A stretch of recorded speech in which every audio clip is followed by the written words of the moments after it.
Hello, everyone, and welcome. My name is Jean Gallagher, founder of Discover Rising Tides, and welcome to show number 42, Discover Rising Tides, How the Outside Makes the Inside Better, where we explore the importance of the outdoors and maintaining life balance.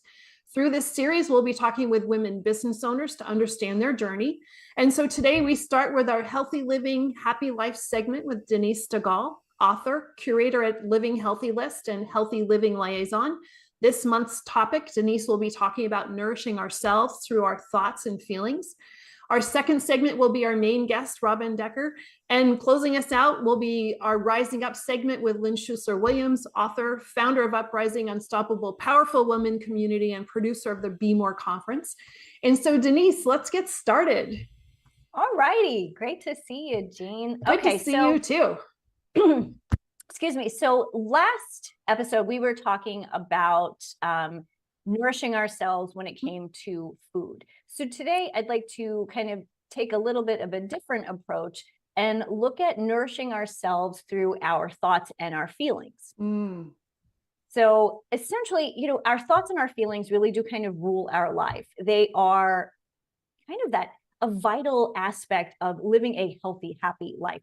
If our thoughts are negative, if we are struggling with positivity and gratitude, all of those things, it really can impact our physical body, but also our emotional and mental wellness as well. And of course, all of that equates to a healthy, happy lifestyle when done in the right way, when we're positive and thinking very positively in a good way.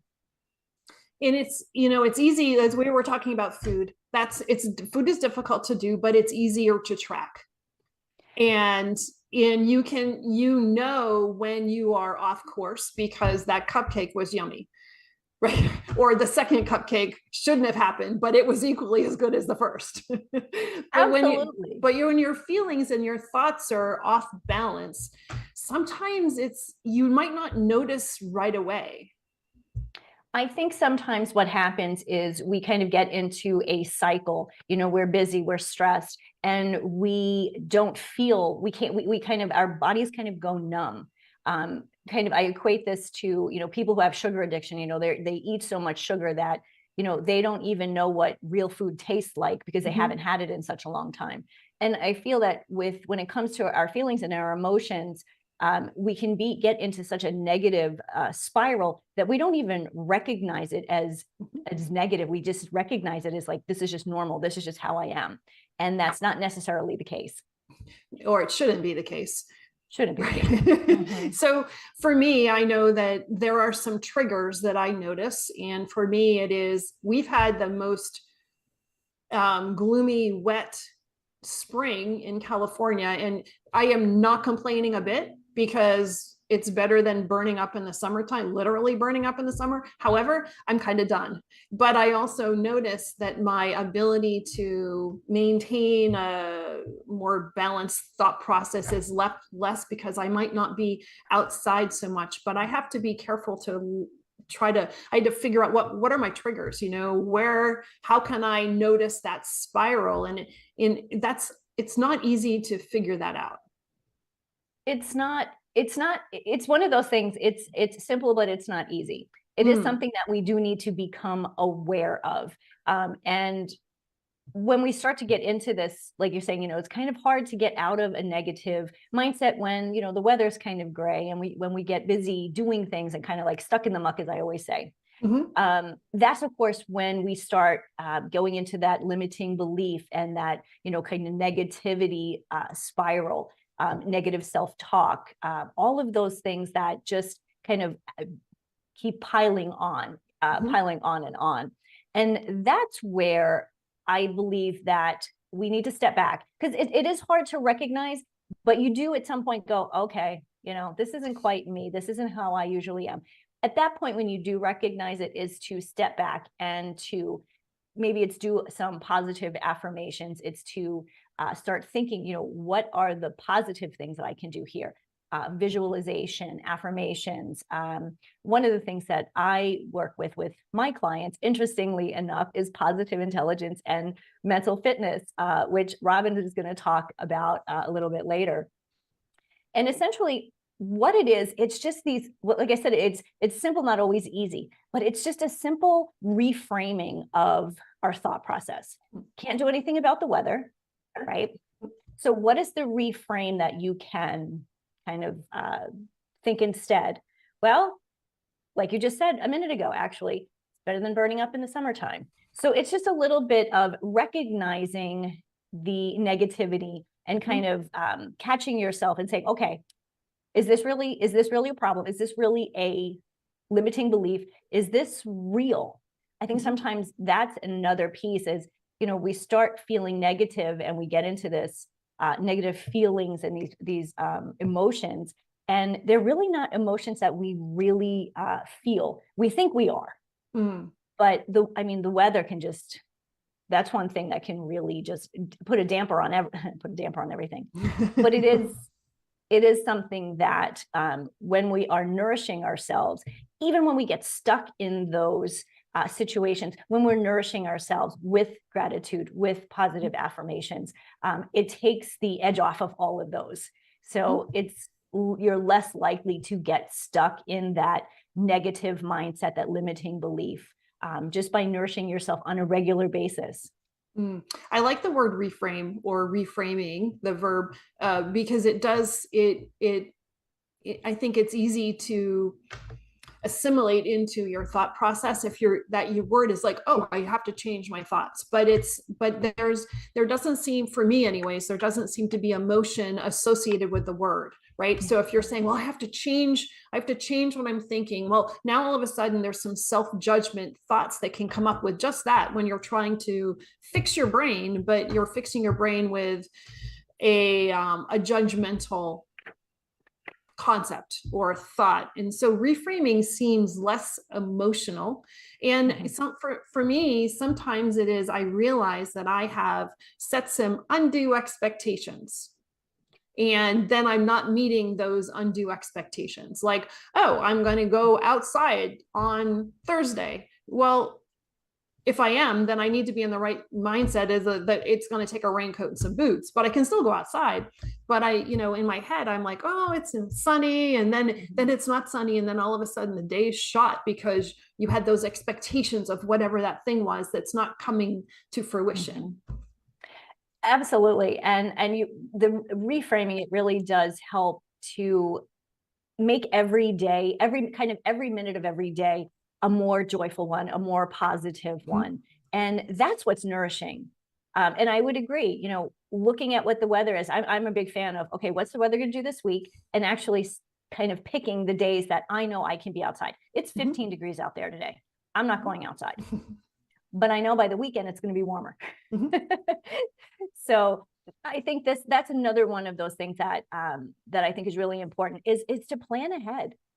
Planning certain things really does help your your emotions. Like, oh, okay, well today, I can't get outside today. Darn, I even had my fireplace on.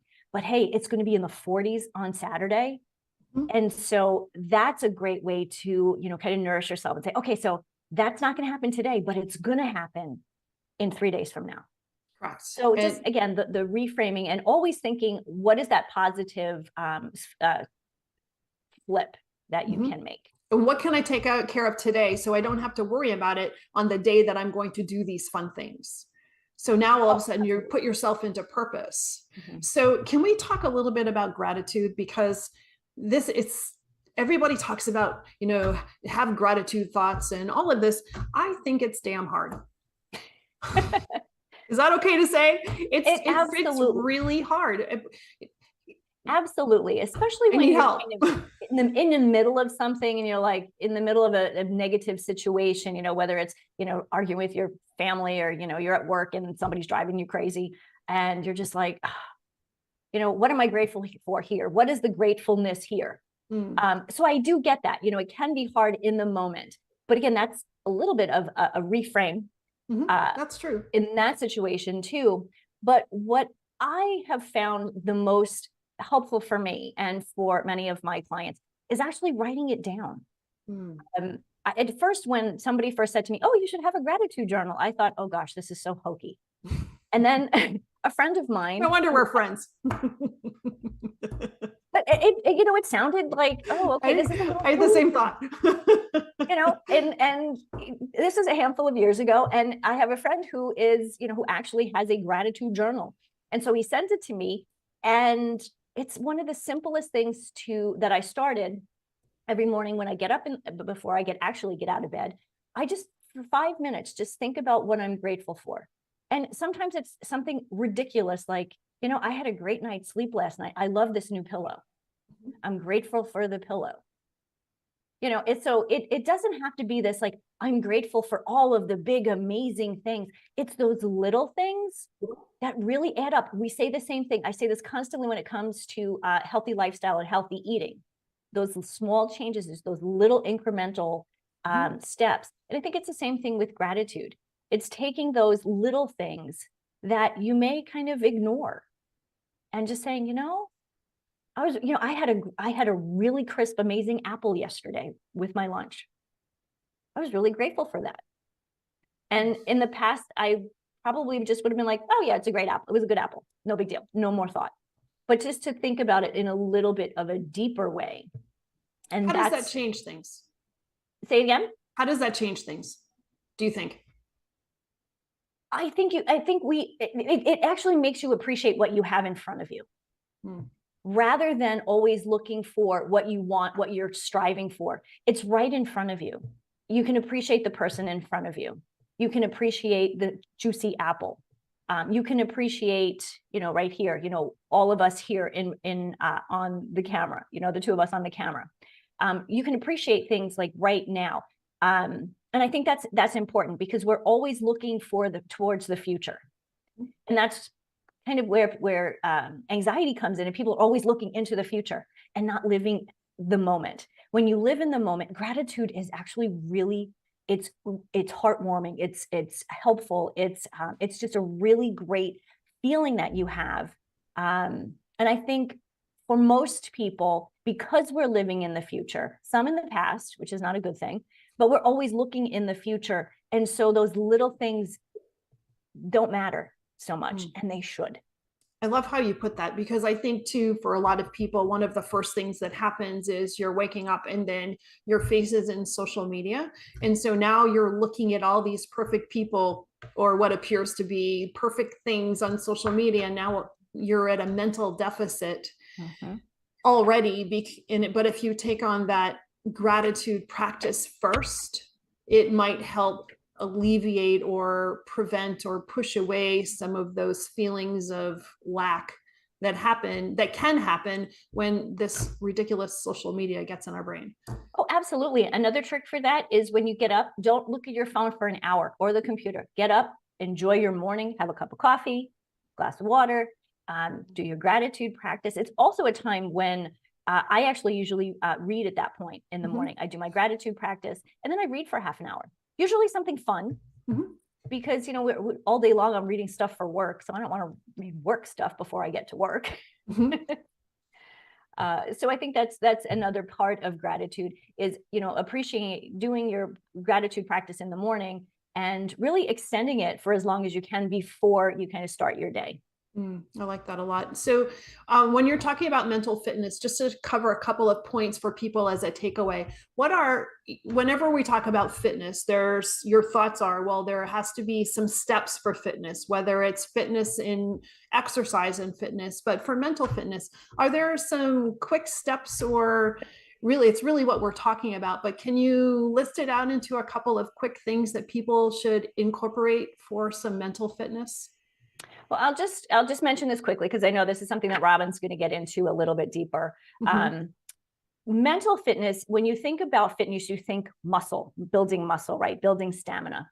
And essentially, mental fitness is working your mental fitness brain, working your mind, and working your mind in a way that it's stronger, so you can reframe those negative thoughts in a very simple way.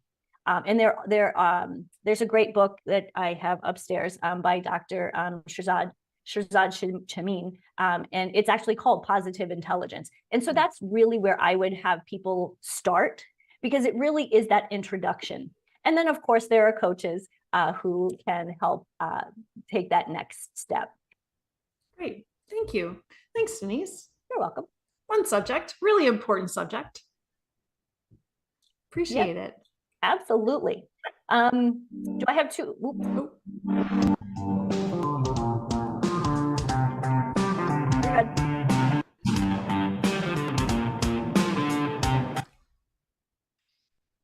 So before we head out, let's talk about where, just as a reminder, where people can find you. And I think you have one other thought as well.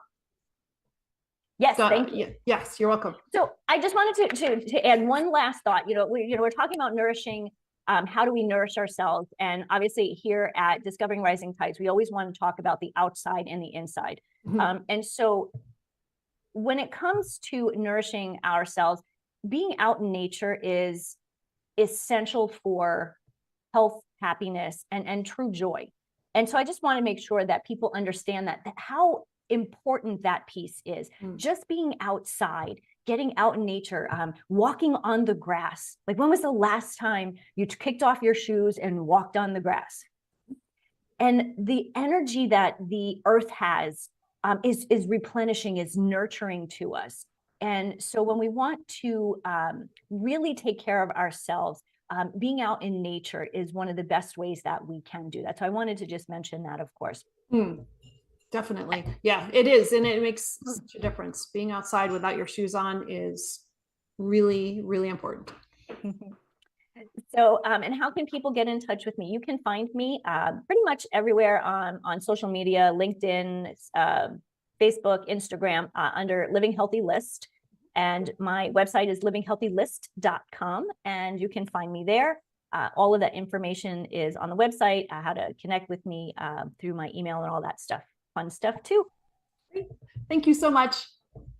Thanks, Jean.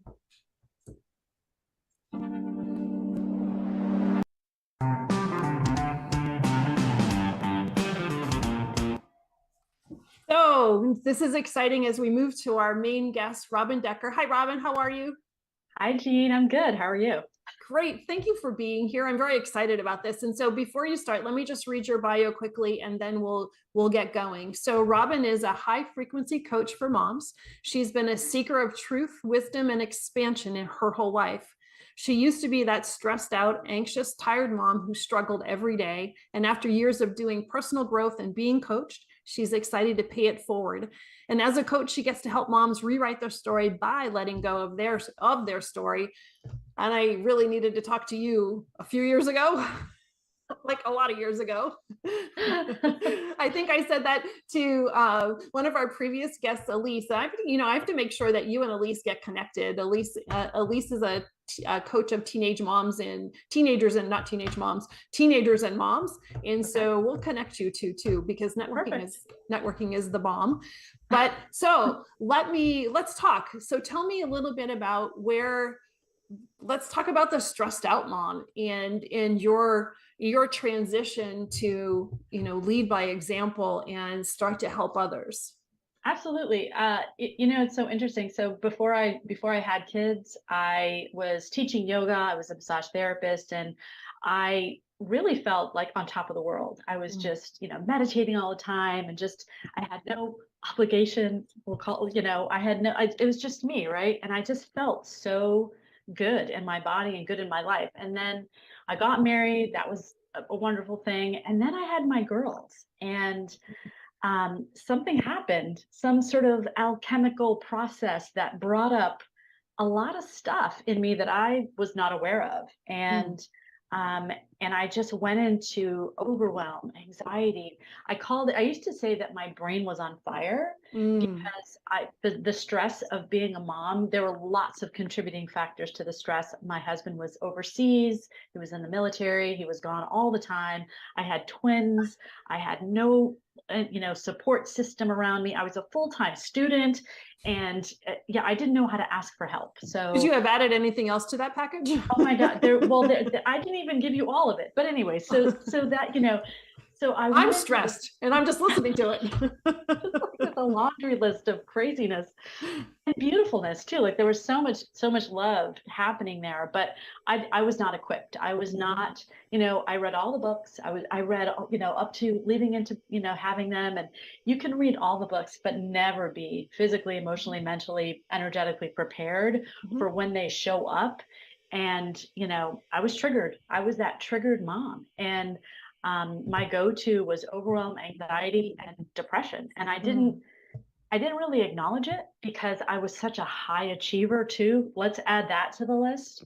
I was always trying to, I graduated with a 4.0, let's just put it that way, while my husband was deployed, while I was raising them, while I had no support system. So I didn't like the story because I didn't like how I was showing up for my girls, and let alone myself. I didn't even put myself into the equation. It was all about them. And so I remember distinctly saying many, many times, this isn't my story. This is not my story. And I wanted to rewrite that story for me, for them, for our family, because I wanted them to be happy. I wanted them to see me happy, and I wanted to show up for them in a much better way. And so I took myself on. I mean, I had been doing personal growth work for years, but this was like a whole new thing. This was like all of my shadows were coming up. All of these old like things that I didn't even know existed were coming up. And I was like, okay, I get to, this is where I get to grow. I like, that's how I, this is where I get to go, and this is where I get to grow. And so I just started asking for help in lots of different areas. And now today, thankfully, my daughters are 12, and I'm now a mental fitness coach. And I actually said yes to coaching several years ago. And that was a huge turning point for me when I got a coach and stayed with her for 3 years. That shifted everything for me because I started giving myself permission to just be my authentic self. There was a lot of shame around, showing up in a way that you're not proud of. And I gave myself permission to forgive myself. That was huge. That was a huge thing. So yeah, and I want to just stop for just a second and backtrack a little bit, because I want to acknowledge you for the willingness to be vulnerable, but also bring that concept up, because I know that there's other people that's going to resonate with as well. So if you are, especially if you are an overachiever, or your expectations are excellence, right? And everything that you do, at some point in time, you have to, I'm going to use the word we use with Denise, because I'm really thinking, I love it. You have to reframe your thoughts, because that excellence in achieving and having everything go wonderfully prior to having kids, you can almost put yourself into, and then you toss in some depression, which I am definitely not an expert on, but you're gonna toss in those, in the thoughts of using the word failure could come up, right? And we really have to be careful that it's not a situation of failure. It's a situation of vulnerability and needing to ask for help. And how hard was that to actually express your vulnerability, to say, I need some help here? Oh man, I still am learning how to ask for help. And actually, so here's the difference that there's this thing that even when you ask for help, can you actually receive it? That there's some people who really I did give me shivers down my back. You gotta let it in, right? And I think that was a huge, I've only learned how to do that in the last couple of years, Jean, to be quite honest with you. I was asking for help, but there was a little bit of like, there was still a little bit of shame. There was some resentment going on. Like I just really wanted to be healthy and happy. I kept thinking, there was a story, right? Of what's wrong with me? Why am I unhappy? Why am I looking at life this way?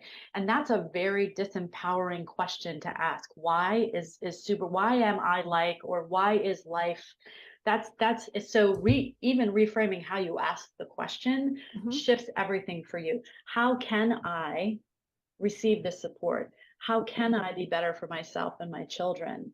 What is possible for me here if I let go of the story that I'm a bad mom. Like, it's even that simple reframe shifts the energy inside of you. And earlier, Denise, you asked Denise, well, what does gratitude do for you, really? Mhm. Every thought form has an energy, as a resonance to it. Mm. And so shifting your words, shifting the story, saying thank you. There's a study done with water. A Japanese scientist, he took water and put words on the water, and then froze the crystals and put them under a microscope, and saw that words like war and hate and anger didn't even create beautiful formed crystals, but things like the word thank you, love, peace, joy, happiness created these gorgeous crystals. So everything is energy, and our words are super powerful, and the story that we're believing affects your energy and everything around you. So yeah. Wow, that's amazing. That's amazing. And so if you trying to put this into a sentence, so the intro. So what's really surprises me, and I think that this is going to touch on some people too. So we talk about your background when you started, and your yogic background, and your meditation practice, and all of these things that are practices of receiving. Right. So you're in a yogic practice and you're receiving breath, and you're yoking your breath to your movement, and you're doing all of these things, and you're meditative as you're bringing in and receiving thoughts in. But for you to be able to say, even through that it was difficult to receive the help that's really profound. That's quite a realization, isn't it? Yeah. And it goes to show you that there are these thought processes, these subconscious things, these patterns and beliefs that are running in the background that you're not aware of, but you feel, like, I think you were earlier talking about, how do you know when you're a negative story? Your body tells you, feel it. You feel the contraction, you feel closed off, you feel lower energy, you feel foggy, like you're not clear, right? And so your body is the barometer of, what am I actually believing right now? If you feel like, if you're leaning in, if you're excited, if you're curious, if you're open, right, you're in a really good positive frame of mind. And if you're not, if you're shut down, you can see by someone's body language what's really going on with them. And so how your digestive system is. Oh, that's huge. That's a huge one. In the gut? Oh yeah. For sure. The gut rules all. It rules all. Definitely. So I can see where your experiences have really given you an incredible foundation of being able to teach, but I think mostly to be able to understand and interpret what people are telling you, but also what your clients are not telling you as well, to be that interpreter of, here's what I see, here's what I'm hearing from you, but I think that it's somewhere in between. Yeah. So whenever I'm working with anybody, I work with moms for the most part, I've become really good I've become attuned to paying attention to their energy. And I've really learned how to ask deep questions that get to the root of what's really happening. And oftentimes, probably most of the time in most sessions, I will hear a mom say to me, how did you know to ask that question? It's just because me too. Like I've been there, I've felt it. Not exactly the same story, but we have these similar patterns in this motherhood journey.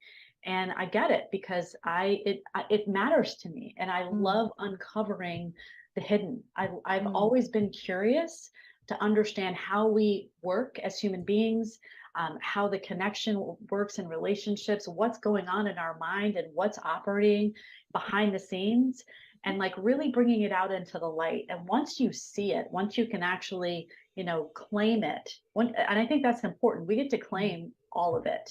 We can't push anything away, because whatever we resist obviously persists, right? So if we can just claim it and say, okay, I witness this, I honor this, this is what's happening, and then just like make it not okay, but normalize it. It's like, this happens to a lot of us. So let's, as Denise said, let's reframe it. Like, what story am I believing? And is this the story that I truly wish to embody? And how can I reframe it? And how can I actually move into a new story? Because it really does, like, we can have all the insight and wisdom in the world, but unless you actually embody it and move into that new way of being, you're going to keep on repeating the same old story again and again and again. So I really like that, because you're not pushing your story away and saying this was a bad story, because that story is a chapter in your life book that you have to acknowledge, accept, digest, and learn and build on. So as you're going through your personal journey and you're talking with coaches and you're figuring out through that 3-year process of being, like, I love the fact that you had a coach for 3 years, because there's that consistency of growth that you both can see. How did you know that you were ready to help people? Or how were you called to that? I totally resisted it. I did not. I was like, this is not. That's the best kind. That means you're really supposed to be there. My coach was like, you need to be a coach. And I said, no, no. This is not for me. And I resisted her for almost a year, until finally she said, I'm just going to give you your first client. I have somebody, she's perfect for you. And so that started the journey. And then as soon as I started it, I thought I just love seeing other moms go, oh, I get it. I can kind of free myself. I don't have to beat myself up for being an imperfect human. I'm just a human being doing the best that I can. I know my heart. I know what I desire. And now I get to do better. And like seeing that light bulb moment go on where they give themselves, full permission to just be themselves and forgive themselves. And okay, so how do I change this? How do I shift this? How do I write my new story? Because I'm ready to let go of the old one. It just doesn't fit anymore. It's like, you're wearing a suit and it just doesn't fit anymore. It's like, thank you, suit. I appreciate you. I need a new suit. I love that. That's a great analogy. That is a really great analogy, because it served you. And now, your fashion has changed. Whatever's changed, it's time for the new clothing. It's time for the new way of being. It's time to step into a new mindset. Energetically, you're different. Everything, we're always changing. But unless we really embody it on all of our levels, because we have to be aligned, on the physical, mental, emotional, spiritual, inner and outer. And that's like, inner alignment with outer alignment. That's also really important to embody. And once you get that alignment and you really just honor who you're becoming, it becomes much more much easier. And there's lots of different tools, lots of different things you can do to get that embodiment piece. And the positive intelligence mindset, mental fitness coaching is a game changer for a lot of people. That really shifted how I coach myself, how I'm showing up as a mom. I mean, it's a beautiful, beautiful operating system that is so simple and so easily accessible. When people go through the coaching program, it's like the foundational program is like 6 weeks. It's a game changer. It changes everything. I want to talk about that more in depth, but I want to go back and ask a question. You used a term, and I think it needs a little bit deeper dive. So you said disempowering. Can we talk about that for just a second? Because I think that needs to be broken out a little bit. So because there's maybe some truths that people can recognize, or talk about it, please. Okay. So I brought it up in the context of the questions that we ask, when we are stuck in a story that is triggering to us, right? I'll bring up my kids. When I'm in a story around my kids and how they're doing in school, for instance, okay, they're not necessarily doing really well, or something's happening, and I'm in a story of, well, why is my daughter not applying herself? Or because I know what her potential is. I know she's intelligent, right? Why is she, not showing up in that way? That's not an empowering question for me as a mom or for her. So I went to her and said, why are you not, X, Y, or Z? that she'd get that deer in the headlights look. It's not an empowering way to open up a conversation and to have a shift happen. So we lose power, right? Both of us actually lose power energetically. Our connection weakens. And it just all around leaks energy, right? It's an energy leaking kind of question or way of being. So when you shift the language and you shift to a more empowering question, like, honey, I see that, your grades are a certain way. What I want to know is, is something going on with you?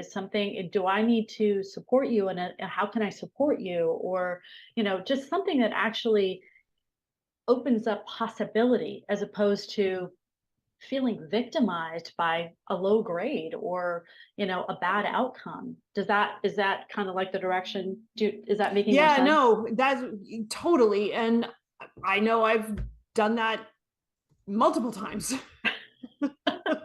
And it's easy to do. That's your first reflex, but exactly. I didn't realize that how disempowering that was, not only to the child, but to yourself as well. Yeah. And so can you say again a better way to frame that? I know you just did, but I just want to emphasize that again. So what's a better way to frame that type of a question?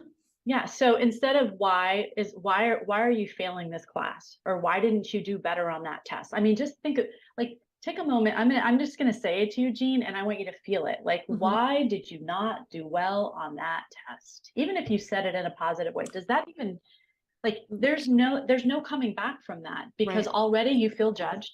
There's judgment going on, right? There's like, well, she's already made up her mind. There's no thought of, well, you don't even realize, like, I maybe was feeling sick that day, or maybe my friend told me she didn't want to hang out with me. There's so many factors, right? Because our focus is so narrow in the moment. When you go why, it's like, something's wrong here. But instead of that, if you shift to, honey, I noticed that your grade isn't as high as maybe you might have even wanted it. Can you tell me, was anything going on that day that maybe contributed to not doing well on your test?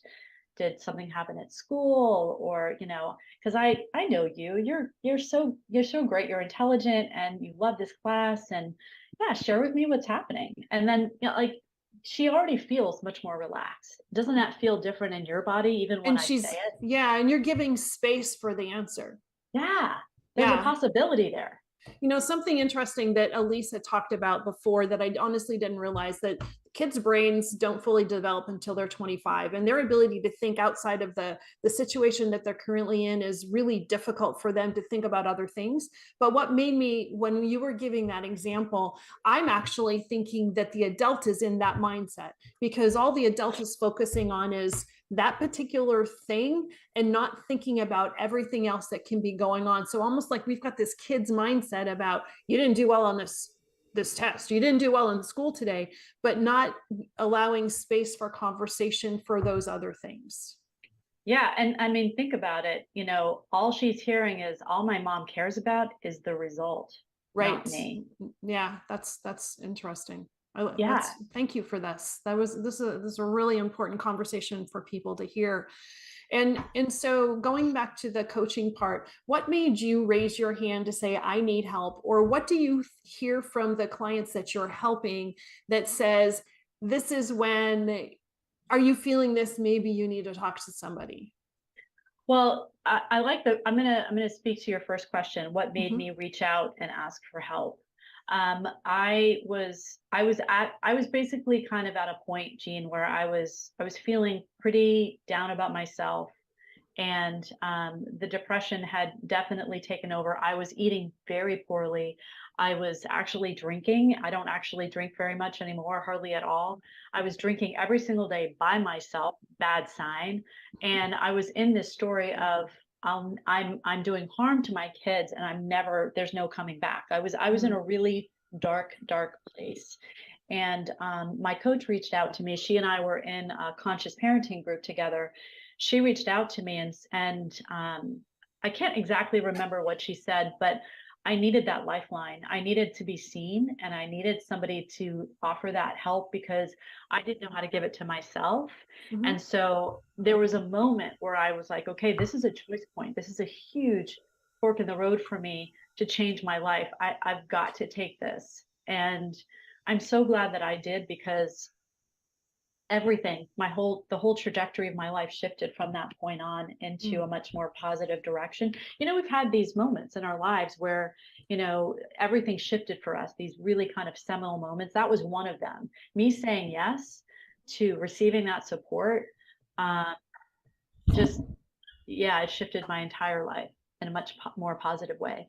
And the bravery around making that decision is important to acknowledge. For sure. Thank you. Thank you Yeah. so much. And so your clients, what are you hearing from them? What are they saying, or what are you hearing that's important? A lot of similar things that I went through. It's just, there's a lot of shame around, how they showed up in the past. They're tired of being tired. They're tired of putting their needs last and not being able to care for themselves. There's a lot more awareness around coaching now, and self-care and transformation and healing. It's much more out there in the world, right? So women are really, moms are really catching on. It's like, oh, I need to do self-care. Well, what does that look like? It's not just like going to the nail salon or getting my hair done or getting a massage. Those are all wonderful things, but true self-care, truly nourishing things that shift you on a fundamental level, that to me is what self-care is. And so women are finally raising their hand and saying, you know what, I need this. I need to do this. I love my kids and I want them to be happy, but I get to also have my needs met too, because if I show up, fulfilled and with my cup full, I'm a much better mom. My kids actually like being around me now, and really want to participate and contribute, and our connection is stronger, and I'm modeling that for them. They're able to notice when they're feeling bad and like, oh mom, I kind of need help here.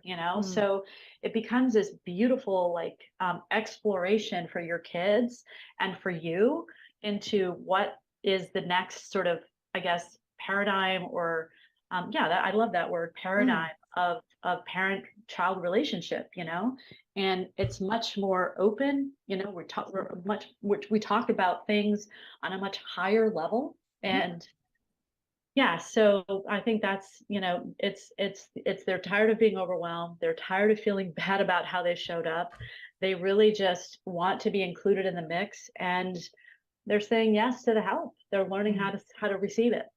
How fortunate it is that it can be part of a conversation, because 25, 30 years ago when my kids were growing up, that it wasn't a topic of conversation, or it was more looked at as, I need to talk to a psychiatrist because I'm failing, right? So now we're breaking it down to something that's more comfortable and more accepted. It's accessible. Yeah, for sure. That's a good word, accessible too. But it's also okay. Yeah. That's the most important part, that it's okay, that you don't have to feel shame about saying, I'm asking for help, or I need to talk with somebody. It's you can be proud of it and honor that within yourself. Absolutely. And your family. So let's talk a little bit, go back to the mindset part. I keep switching our conversations because I don't want to miss anything. And so let's talk about the mindset process and walk us through that and why that's important. Yeah. So I've been doing mindset work for years, but I really love positive intelligence because of the simplicity of it, the accessibility of it. So it really the positive intelligence is based on being able to build up your mental muscle of self-command, of noticing when you're triggered in the moment, being able to pause and not go into your normal patterned ways of reacting, and really building up the part of your brain that is aligned with compassion, creativity, joy, connection, all of the parts of your brain that are really Shirzad, who is the author of Positive Intelligence, he calls it the sage mind. I like to call it my Jedi mind, because I grew up in the age of Star Wars. So it's my Jedi mind of, I can see Princess Leia and Luke, and just like getting to that calm, still place where you have access to infinite possibilities on how we can create a beautiful way forward, instead of disconnection and going to the part of your brain that is survival mode. When you go to the part of your brain that is opposite of sage, you're going into fight, flight, freeze. You're going into the sympathetic nervous system. You're going into the subconscious patterned ways of belief to survive. And that doesn't create connection, right? That creates the opposite of connection. And so when you know how to shift and pause in the moment very quickly, or if you do have a negative interaction with anybody, with yourself, with your child, with your spouse, with someone out in public, you quickly shift out of it. You don't stay stuck in it and go, oh, that person, that's this is what happened and I'm such a victim, or blah blah, whatever negative story is going on. You shift and you own your response, and you go, how can I look at this differently? What is actually a gift in this interaction? How can I make this a positive thing instead of a negative thing? Because there are so many things outside of our control. We can't control what others do. We can't control the weather. We can't control our child. We can only control how we respond to it. And when we do that, the energy shift has a ripple effect, not just for us, but for the person that's in front of you. Or just, when you were talking about, oh, I can look forward to the weather on Saturday. It's raining today, so how can I make the best of the rain? How can I, shift that? And, the easiest way to do it is in the moment, get into your body somehow, focus on your breathing, take a moment to pick something up and like really look at it and like touch it. When you get into your senses, you're getting into your body and you're dropping out of this, mind machine, which can be wonderful, but can also be really negative. So sure. Yeah. And it'll engage that parasympathetic piece. Yes. And so you used an interesting word. And I think as parents, we think that this word is supposed to rule ourselves. It's control. We are supposed to be in control of our children. We're supposed to be in control of our finances. We're in control of our household. And when you are in a situation that isn't going well, or that feels uncomfortable, that feeling of not being in control can kind of come up like a red flag, or it's standing in the way of allowing. You have to move that aside and understand that you might actually have more control if you allow more of a conversation. 100%. I mean, it's like anything, right? Everything's on a spectrum. There's healthy control, positive control, and then there's detrimental, negative, over control, right? Can you find somewhere in the middle where everybody has a place to step in the ring together and offer themselves authentically and creatively in a way that, okay, so like there's a really beautiful game that you can play. It's called a power game. So if you guys cannot come together on an idea, say your child wants something, but you're not 100% aligned with that, right? So instead of just shutting your child down and say, no, that's not going to work for me, you kind of say, what I like about that is this, and then you shift and you add something that maybe they can consider adding to, and then they go, well, yeah, okay, what I like about this is this, and so you get to that place where you're playing a creative game of how can we come together instead of just butting heads and say, I'm stuck on this position, I'm stuck on this position, and like we're just going to sit over here and cross our arms, and we all know the scene with our kid, right? And so can you instead of controlling the outcome, be open to their ideas, and then just invite them into it. Keep inviting them in. And then they're going to invite you in more and more too. And then you're also teaching them how conversations can help satisfy or rectify a difficult situation. Definitely. And so let's shift a little bit here and let's talk about the outdoors, and how does that come into play for you through your process of going through the struggles and the growth that happened for you, and how does that incorporate with your clients? Oh God, I was wondering when we're going to get to this. I know, we were so stuck. There was so much going on. We need like 4 hours. I'm so sorry. Yeah, I know. No, I'm really good. This is phenomenal. So yeah. So being outside for me is medicine. You and I talked a little bit about this. I love the water. I've been, it's interesting. I am not a water sign, and I don't necessarily go by signs, but for the last 3 years, since the beginning of, everything crazy hitting the fan on the world stage, I've been listening to the water. And I know that sounds a little weird, but for some reason I felt this call and inside of me to pay attention to the water. So water has consciousness. And, as human beings, our physical beings are a lot of it is water. Our blood is like over 90% water. Our bodies are over 70% water. And it just kept on, speaking to me. And so when I am outside, when I go for a walk, especially on the beach, or by a river, on a hike, there's something that happens to me physiologically that then allows, it's sort of like a domino effect. My body unwinds, and then my mind unwinds, and then my emotions follow. And energetically, I just start to tap into a resource inside of me that is infinite. It's really hard for me to even articulate what happens, because I've been doing this now for so long that it's like I gain access to myself beyond myself. It's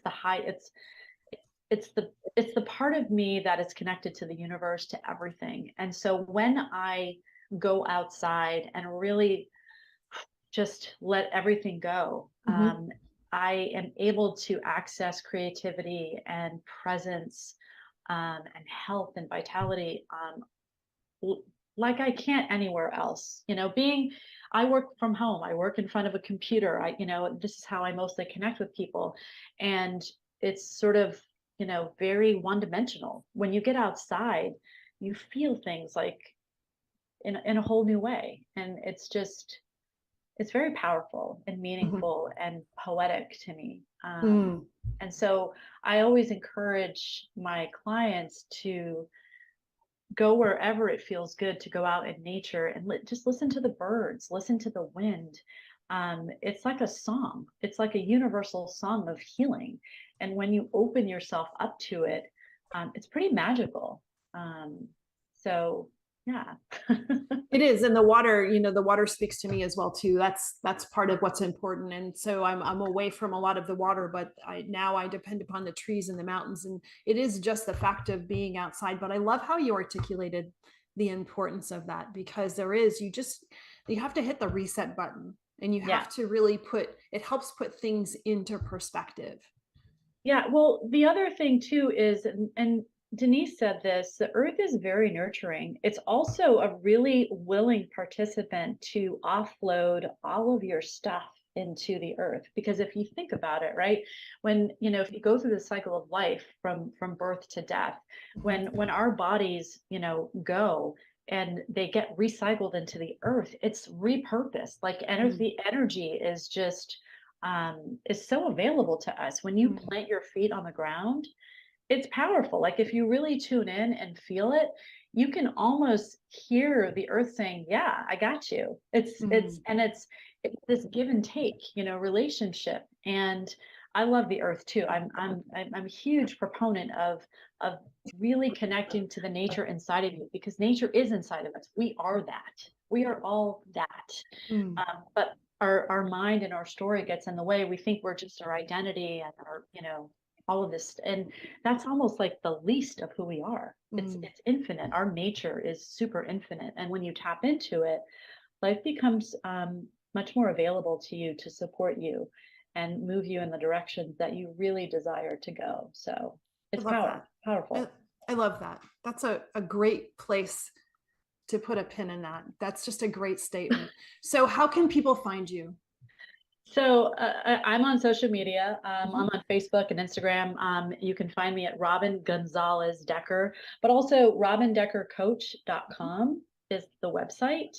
And you can also find all my social media stuff on my website. So yeah, thank you. Thank you. Robin, this has been a phenomenal conversation. And I Yay. really appreciate this. And, we should probably get back together and dive more into some of these other areas. I know that it can be helpful for other people. So in the future, we'll circle back and take another look too. But thank you so much for your time today.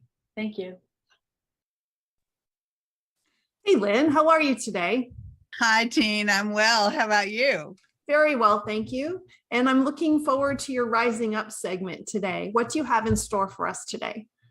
Well, Jean, this is one of those conversations that can be kind of challenging. And I have a belief that we should all get comfortable being uncomfortable as part of how we rise up, right? And so sometimes we have to have challenging conversations because I'm sure all our listeners have noticed that sometimes really challenging things happen in the world around us, right? I live in Louisville, Kentucky, as I have said here before, and we're recording this the day after we had a mass shooting pretty close to my house. There was another shooting at a school where my children have friends who go to that school. I have friends who teach at that school, right? It is, several weeks ago, it was Nashville and small children. And, it is a conversation that happens in our country because these things happen. And so I don't want to go too far down this rabbit hole, but what it brought up for me, and I'll say this, I recorded a full episode with my partner, Brooke Haynes, on our Frequency 500 podcast. So anybody who wants to go deeper can go there and listen to episode 7, which will be live by the time this is. And what I want to say about how the outside makes the inside better in the face of things that show up for us as devastation, tragedy, the hardest things in life, right? Is that we always have a choice in how we respond. And I see it in people all around me. Our stress levels are higher. We come through, a global pandemic, and then we have these things happening and our stress levels are ramping up. So what is it that we can do so that we have the capacity to show up for the world as our best selves? That's really the key question that I think we want to address. And I love the question of how the outside makes the inside better, because I feel like it's a tool that gets ignored at times like this. So my daughter said, I told her I was going to talk about this today. And she said, so what are you going to say? Just go outside and hug a tree? And I was like, exactly. Definitely. That's definitely what I'm going to say. Probably when we need it the most. Absolutely. So how can we ground? How can we go outside and put our feet on the earth and hug a tree and take a walk and listen to the birds and just be present to the beauty of nature, be present to the healing balm of nature, be present to the ways that the outside can make the inside better at our most challenging times. And why would we do that? Because doing that raises our vibration, lowers our stress level, and allows us to show up to the world with whatever it is that's ours to do, given whatever's happening around us. So it's a reminder I felt compelled to say today, Jean, as people are grieving, as and never ever to diminish what anyone is going through, but just to remember that no matter what, we have a toolbox with tools in it, and the outside is available to us and to use it. And so again, I want to say thank you for allowing me to bring this up. And if people want to hear the deeper conversation around this topic of how we keep ourselves uplifted in the face of devastation or tragedy, I hope they'll go to frequency500.com and listen to episode 7. It was a great conversation. Thank you, Lynn. And thank you for bringing this up today, because I know that there's many people that aren't even from Louisville or not even close to it. And it still can affect you. It can affect you mentally. It can affect you in your heart, and it can affect you physically too. So, you know, taking Dean, care of our I just want inside to is respond to important. that, because yesterday I had messages from around the world from people checking on us to say, are you safe? I had messages from India, from Australia, from as far away from Louisville, Kentucky as you can get. All those people felt an impact in their hearts, right? All those people felt what it was. It isn't, you know, I remember after 9/11, the signs around the world that said we're all Americans today, right? And I believe in a oneness of consciousness and in all of us, a thread that runs through all of us. And so what affects one affects us all. And I hope that part of my mission in life is to show up at the place where I can help others be uplifted. And so whatever anyone else's is, you know, let's support each other in showing up as our best selves. Looking for ways to give out more love. And that to me is one of the ways we can be supported in doing that, is remembering that the outside makes the inside better. Thank you, Lynn. Yeah. Thank you so much for listening today. Today's show was sponsored by Seaside Solutions, my financial services company. As a business owner, it's easy to be pulled in many different directions, and often taking care of yourself plummets to the bottom of the list. For me, I find myself outside to reground. My time outdoors helps me manage my day more effectively and be more present for my clients. Through this, Discover Rising Tides was born. At Seaside Solutions, we truly believe that education is the foundation of financial wellness. Our primary focus is to provide guidance that is designed to help you achieve your long-term financial goals and visions. Working with a plan allows space for doing more things that you love, like being outside to make the inside better. If I can help you create or realign your plan, or if you would like to be added to my weekly newsletter, please let me know. This week's topic was 5 ways to set more achievable goals. Your referral means the big, beautiful world to me. And if I can help, please let me know. And thank you so much for listening, and see you next time.